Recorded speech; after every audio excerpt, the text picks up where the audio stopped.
So does Dylan Harper, does he make De'Aaron Fox expendable?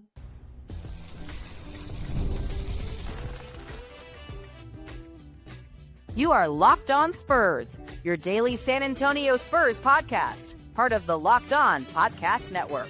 Your team every day. Hey, welcome back to Locked On Spurs. We're on the Locked On NBA Network. I'm your host, Jeff Garcia, Spurs writer for Kens 5 San Antonio. Glad to have you back. Happy Wednesday, everybody. Hope you're having a great day. We appreciate y'all making Locked On Spurs your first and only spot for all things San Antonio Spurs. Be sure to check us out on Kens 5 Plus app, YouTube, iTunes, Spotify.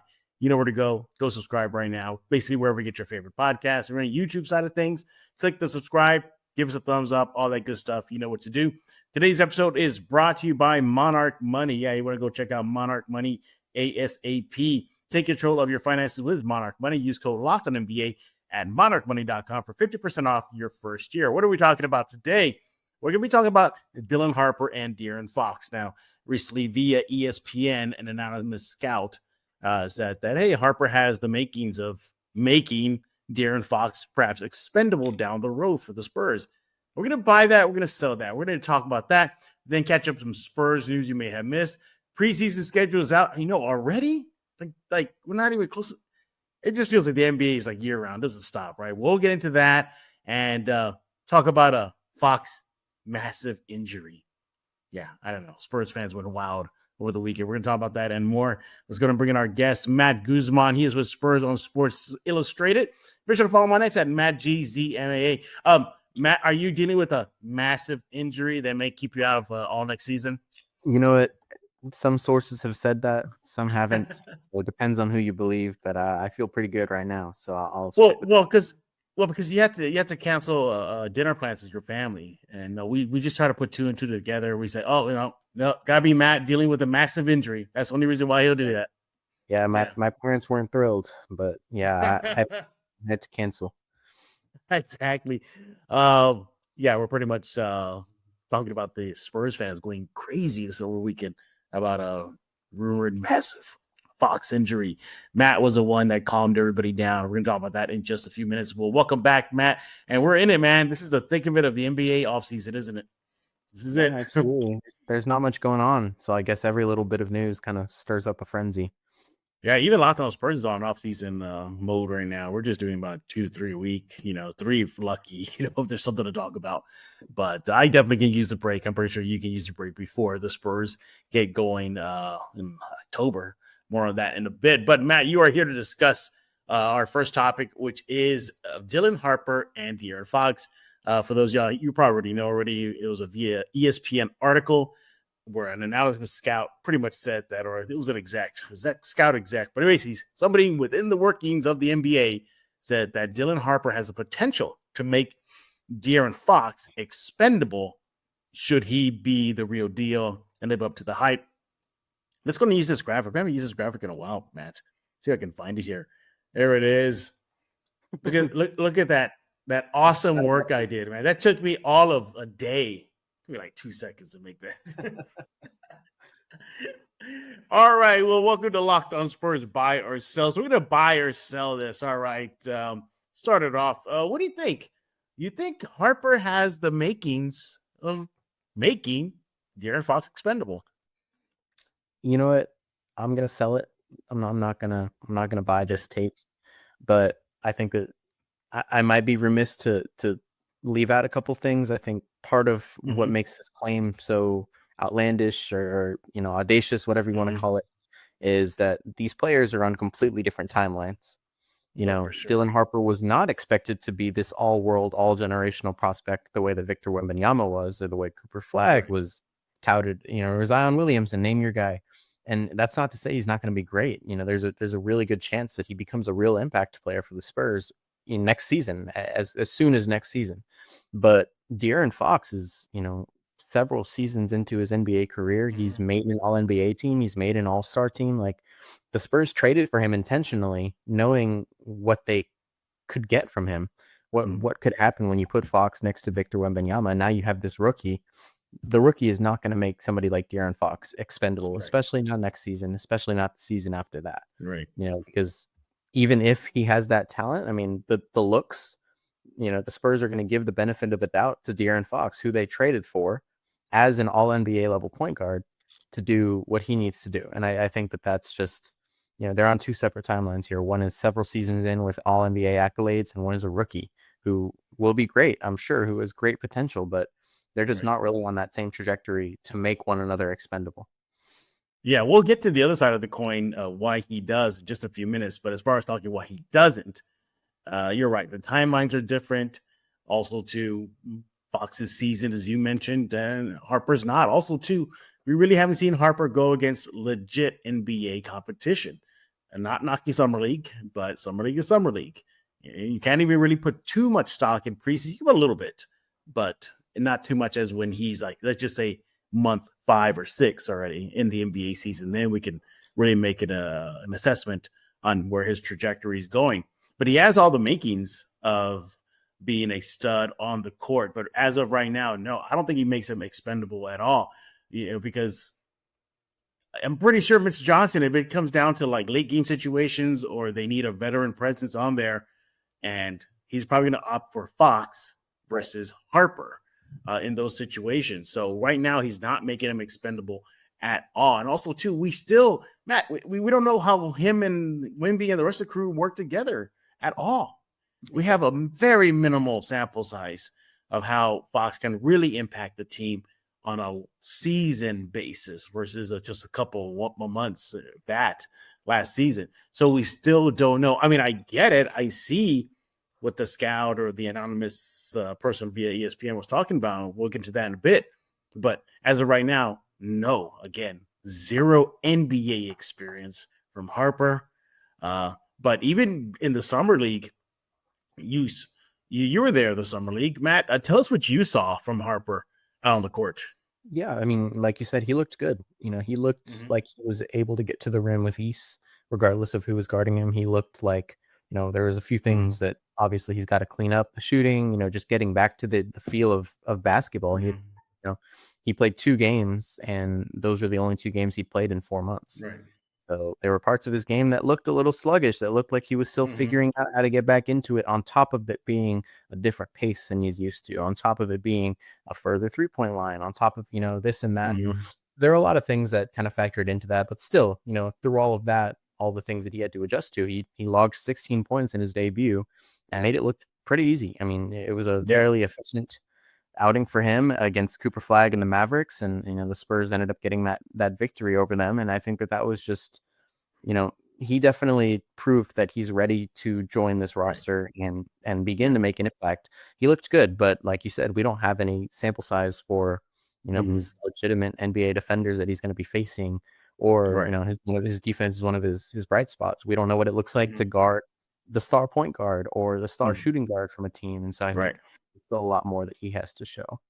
Yeah, I definitely liked what I saw to Harper during Summer League. Sure, it was just 2 games at most. That was it. But even in the second game, I liked how he bounced back from a poor performance in the first half, because he was kind of a non-factor for the Spurs in that second game he played. But then he really turned it on the second half of the second game that he played. I think he finished with like 16 points along those lines. Really helped the Spurs. I believe they got the W in that game. So nevertheless, in Summer League, you just want to look at what he does right, not necessarily look at the stat sheet and lean on it so much. No, I liked that X factor, how he was able to bounce back from a struggling first half and it shined in the second half. But as of right now, no. As of today, no, I don't think Harper makes Fox expendable. But what about down the road? Yeah, let's talk about that when we get back right here on Locked On Spurs with Matt Guzman. He's with Spurs on Sports Illustrated. Make sure to follow him on X and MattGZMAN. More about Harper and Fox in just a couple seconds. Hey, but first I want to talk to you about Monarch Money. Ever wish managing your money felt a little easier? With Monarch Money, it can be. Whether you're growing your savings, planning a big purchase, Monarch puts you in the driver's seat. It's like having your own personal CFO, giving you full visibility, control over your finances. Monarch Money is more than just a budgeting app. It's a complete financial command center. Track all your accounts, investments, spending in one spot. In addition to managing your money, you can also build wealth. So many things you can do with that Monarch Money app. You got to get it right now. For example, you share finances with somebody, Monarch help you all stay on the same page. What do you got a goal that you really want to get serious about financially? Monarch Money will help you that as well. Track spending, see where you spend the most on. Maybe bring that in a little bit. Monarch Money will help you with that as well. In other words, take control of your finances with Monarch Money. Use code LOCKEDONNBA at monarchmoney.com for 50% off your first year. That's monarchmoney.com. Code is LOCKEDONNBA. That'll get you half off your first year.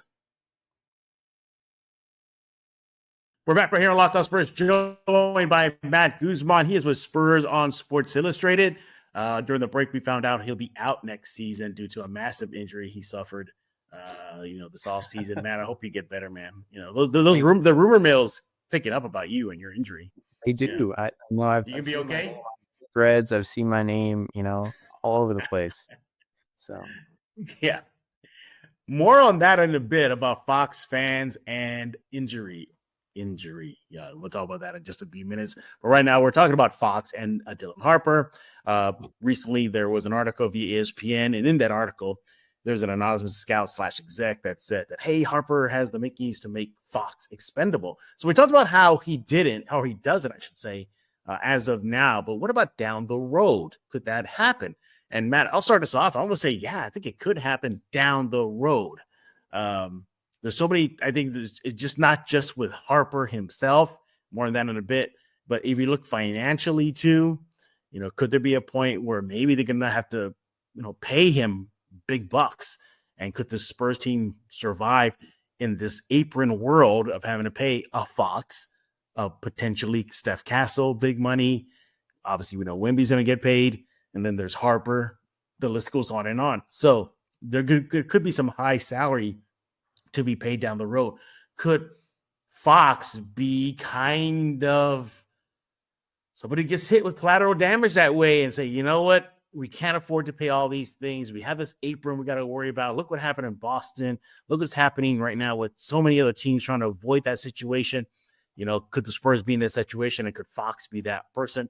Perhaps. We don't know, because he's probably going to get paid in a couple of weeks in August when that extension is up. Again, if Harper pans out and he is the real deal, then they might have to pay him down the road. So that's the financial side of things. But as far as on the court itself, I think, yeah, there. I think he'll fill out as obviously he gets older. He's going to get bigger. He's going to get stronger. I think he'll be able to do more offensively than maybe Fox can. And I think the key to all this is his 3-shot. That's got to go down. The long distance shooting's got to go down. But he looks like a guard the Spurs have never had before at that position, point guard. The closest I could think of was DeJounte Murray. That's the closest comp I could think of in recent years, where you had a big, tall guard with the ability to get to the rim, slash, creativity, knock down the outside shot. But I think Harper has to make his to be maybe even better than DeJounte at an earlier stage than DeJounte was. So I think eventually that could force you put all that together. I'm trying to get it, him on the court, both ends of the court, the financial situation the NBA world lives in, aprons and all that stuff. I think that could possibly happen. But again, down the road, what do you think? Absolutely. And you're spot on. I think, when it comes down to it, whatever the exec said right now about Fox, has some truth to it, in that there could be a situation down the road where the Spurs don't feel the need to keep both around, and like I mentioned, they're on different timelines. So perhaps, like when we mentioned, Fox is up for an extension in August, 4 years, $220 million, something like that. He'll get paid. And what I'm thinking is that for those next 4 or 5 years, however long he's still on, because this will be an extension. So, he'd be on the books for 5 seasons. And, maybe by the last fourth, or maybe by the 4th or 5th year of that, that's when Dylan Harper really starts to cement himself as like this guard that, he can be projected to be somebody like Cade Cunningham, or like you said, a better DeJounte Murray. And at that point, that's when the Spurs kind of, maybe they start looking at, it's not that Fox is bad. We really like this guy, but would it be worth it to use his salary and how good he is to get a position we don't have, or to get a player that fills a need? We still, maybe in 4 years, there's another big hole that's not shooting that the Spurs kind of find out they have. And so I think that's kind of what the biggest thing is. Like you said, it's his 3-point shot, his ability to be different and not just fill in the same, basic guard position who can't shoot. We don't know what's going to happen with Stephon Castle's shot. We don't know if Victor Wembanyama is going to continue to shoot at the rate that he's shooting from 3. Right. And so I think there are a lot of factors at play. So at the very roots of it, It makes sense. I understand where the scout was coming Right. from. I just don't think now is the right time to talk about that.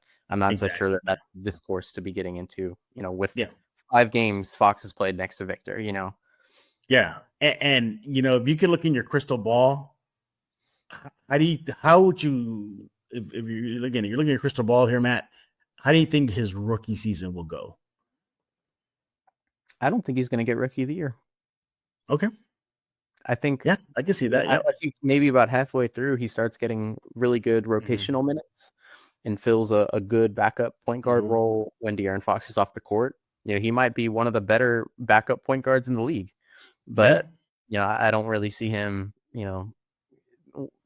I think one of the biggest things that Castle had to his advantage last season was that halfway through when Victor and Fox both went out, he basically had the entire team to himself. And that let him get his minutes, get his runs, find him, find his time to shine. That's kind of what earned him that Rookie of the Year spot. I don't know if Dylan Harper's going to have the same kind of runway, and that's okay. They don't need a third Rookie of the Year in a row, but I think that's kind of how I see it going. Is he'll become a very solid rotational player, impact player, maybe about halfway. Yeah, I mean, there's so many other issues even impacting that Rookie of the Year. Could the Spurs make it a three-peat? Probably not. But the Foxes are back 100% healthy. More on that in a bit. So what if he's just balls out and you're like, yeah, minutes are going to have to be given up. Somebody's gonna have to eat minutes and lose minutes, I should say. Head to the bench. The starting unit, is that Barnes? Maybe I could see Barnes being the one they kind of limit the minutes. Maybe it's Vassell. Maybe it's Sohan. I don't know. But if you want to give this kid run, somebody has to lose some minutes in that starting unit. So, but that's already a roadblock right there. Minutes. Other players are going to get minutes. Your Edgecombs, your Flag. They're going to get minutes. Bailey's going to get minutes. I mean, seriously, Utah. I'm probably give them all the minutes because they got nothing over there except for him and marketing. But so then you got the class itself. That's another roadblock as well. And then of course the Spurs, they're already trending out of their rebuild. And of course the 3-guard lineup right now is a big topic among Spurs fans. And how is that going to fit? So we'll see. But I don't think that should impact his performance. I think he'll play very well. If I'm looking at my crystal ball, I definitely agree with you. I don't see Rookie of the Year in it, but I do see solid 12 to 15 points off that bench for 4 assists. And I can see something like that. Defensively, I think I want to say it's a work in progress. I feel like it's just fine tuning. I think you'll see that fine tuning and he'll be a solid player. But knock on wood, this doesn't happen. But I think a situation like what happened with Castle, seeing teammates get injured, taking advantage of those minutes and then balling out could work well for Harper. Those are your minutes and away we go. So, but if we're looking long-term, yeah, I could definitely see Harper making Fox expendable and the timeline as well. As much as it helps right now, where that's not an issue, it helps again as far as it being an issue down the road because who are you going to want to pay more money to at that point? Is an aging point guard, De'Aaron Fox, or point guard Harper that's entering his prime. Right. So there's that to combat too. But yeah, it's such a great topic though. We definitely want to hear what y'all think. Does Harper make Fox expendable? What do you think? You let Matt know on X and MattGZMAN. Let me know on X as well, Jeff G Spurs Zone, or leave a comment at the Locked On Spurs YouTube page. We'll have to read it in a future episode of Locked On Spurs. And we're going to need it too. It's a long off season. So the more comments y'all can give us, the better. Hey, we're not done talking Spurs basketball. We'll get back. We're going to catch up some Spurs news and notes, including a massive injury to Fox. Oh no, everybody, he's out for the season. No, he's not. We're going to talk about that in just a few seconds with Matt Guzman. He's with Spurs on Sports Illustrated. I want to talk about 5-Hour Energy Transfusion. It's time to fuel up. Turn it up with 5-Hour Energy Transfusion. It brings the bold grape, ginger, and lime flavor of your favorite golf drink, minus the alcohol, into a quick, energizing shot. So whether you're sinking birdies or just making memories with friends, this is the hole-in-one for your energy game, I should say. Let's be honest. Some days you hit that course and you're a little off, right? You maybe need like a little boost to stay sharp and energized. That's where 5-Hour Energy Transfusion comes in. It'll help you remain focused. As I mentioned, it'll keep your energy level up on that golf course. Hey, if you have an odd course, maybe a weird course, a challenging course, 5-hour energy will help you manage that with that boost of energy. So yeah, you want to get 5-hour energy transfusion right now. Golf is all about good times with good people and good flavors. Of course, the grape ginger lime flavor gives you the best part of your clubhouse to go to without chasing down the bev cart. If you go to 5hourenergy.com today, that is the number 5hourenergy.com, you can use the promo code LOCKEDONGolf. That'll get you 20% off your order. This offer is valid until September 30th on one order and cannot be used with other promotions. The code is not good with subscription orders as well. So whether you're meeting up with friends or trying to turn 18 holes into 36, get the energizing boost you need to power through. Order transfusion flavored 5-hour energy shots today. We're back right here on Locked On Spurs, joined by Matt Guzman. He's with Spurs on Sports Illustrated. You want to follow him on X at MattGZMan. Let's catch up with a couple of Spurs news and notes that you may have missed. And the first one you definitely didn't miss. This past weekend, Spurs fans were in a tizzy. I'm seriously. It was, oh my God, sky is falling. De'Aaron Fox, he canceled his Asian tour with Under Armour. He put out a video apologizing he couldn't make it. You know, that something, you know, he didn't get into why, but he just apologized. He can't make it. This is it. That's a clue. He's out. You know, oh my God, Spurs can't have good things. What's wrong with this team? But yeah, the sky was falling. But luckily, Matt Guzman got to the bottom of things and cleared the air. Matt, take it away. What did you learn? And is this a lesson for Spurs fans to like chill the bleep out sometimes? Absolutely, 100%. And I don't know if you guys can see the bags under my eyes. This is what y'all did to me. But yeah, I mean, it was really pretty simple. Fox was supposed to be on the 2025 Curry Brand World Tour with Steph this week, or I guess next month, sorry, in Asia. They had several stops along the way.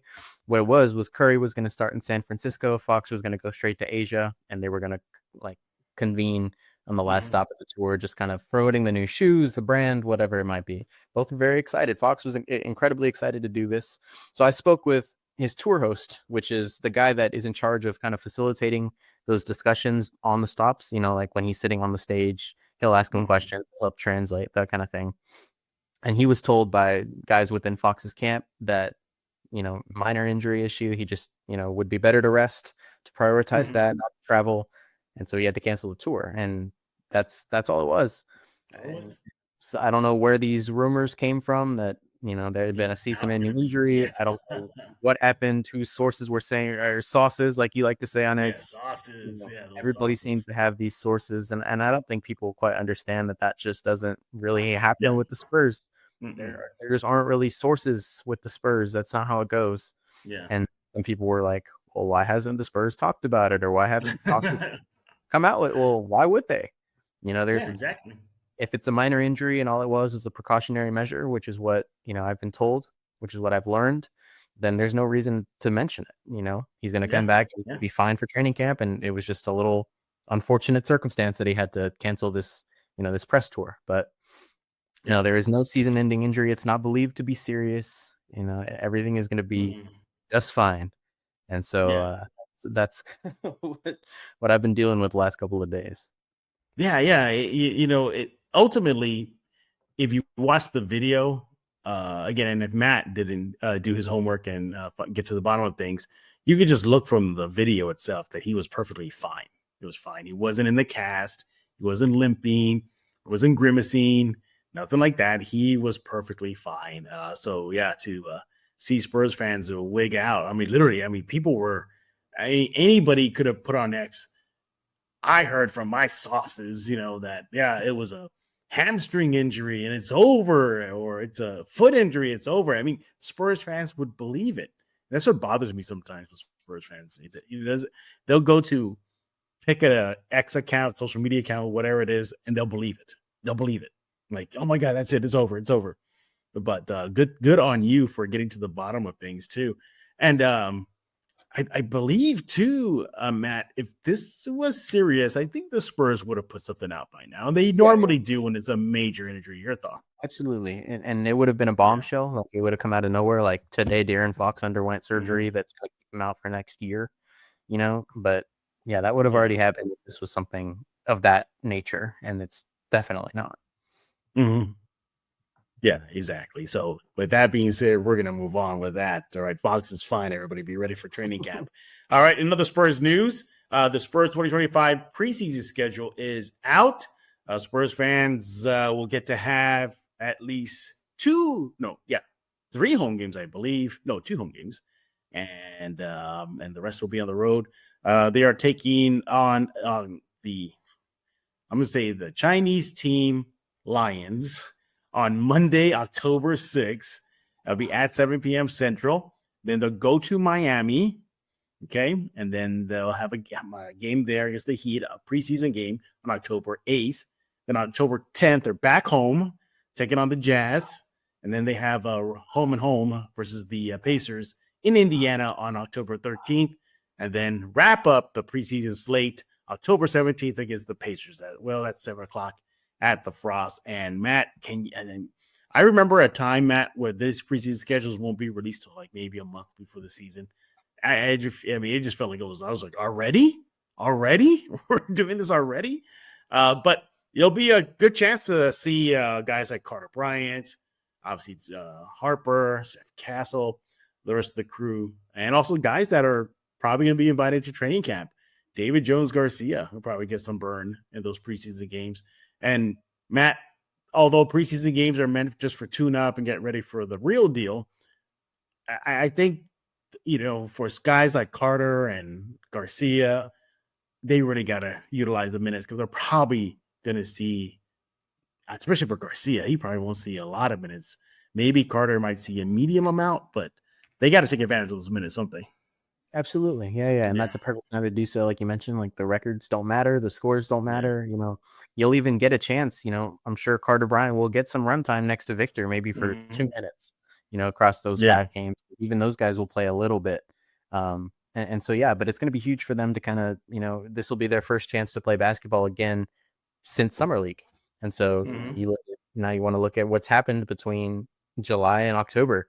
And kind of figure out, hey, how have they improved? Are we seeing the same things we saw at Summer League? And most importantly, for those guys like David Jones Garcia, is he able to score at the same clip, the same consistency, the productivity that he was in Summer League, against these? Now we've taken a step up to preseason to real NBA defenders. And so I think it's going to be huge for them to kind of prove a little bit more, why they earn their contracts, what they're capable of. And then you kind of take that in stride and you kind of get some momentum heading into the regular season. Absolutely. So it may be a few months away, but at least you have it on your radar, everybody. Spurs preseason basketball will be here in October, so get ready for that. Hey, Matt, before I let you go, what did you think about that whole Project Marvel discussion? Or the last? I mean, it's still going strong. Yeah, it's What do you think? The thing I can't really get past is just trying to visualize or grasp the undertaking that the entire thing would be, with all of the renovations and how long it would take and how much money it's going to cost. It's quite the undertaking, and I think it's pretty cool that they're starting those conversations now to figure out what it's going to look like, if it's even going to happen. We got a long way to go, but it's been interesting to watch and follow along. Absolutely. I believe the next time we're going to have a Locked On Spurs show will probably be Wednesday.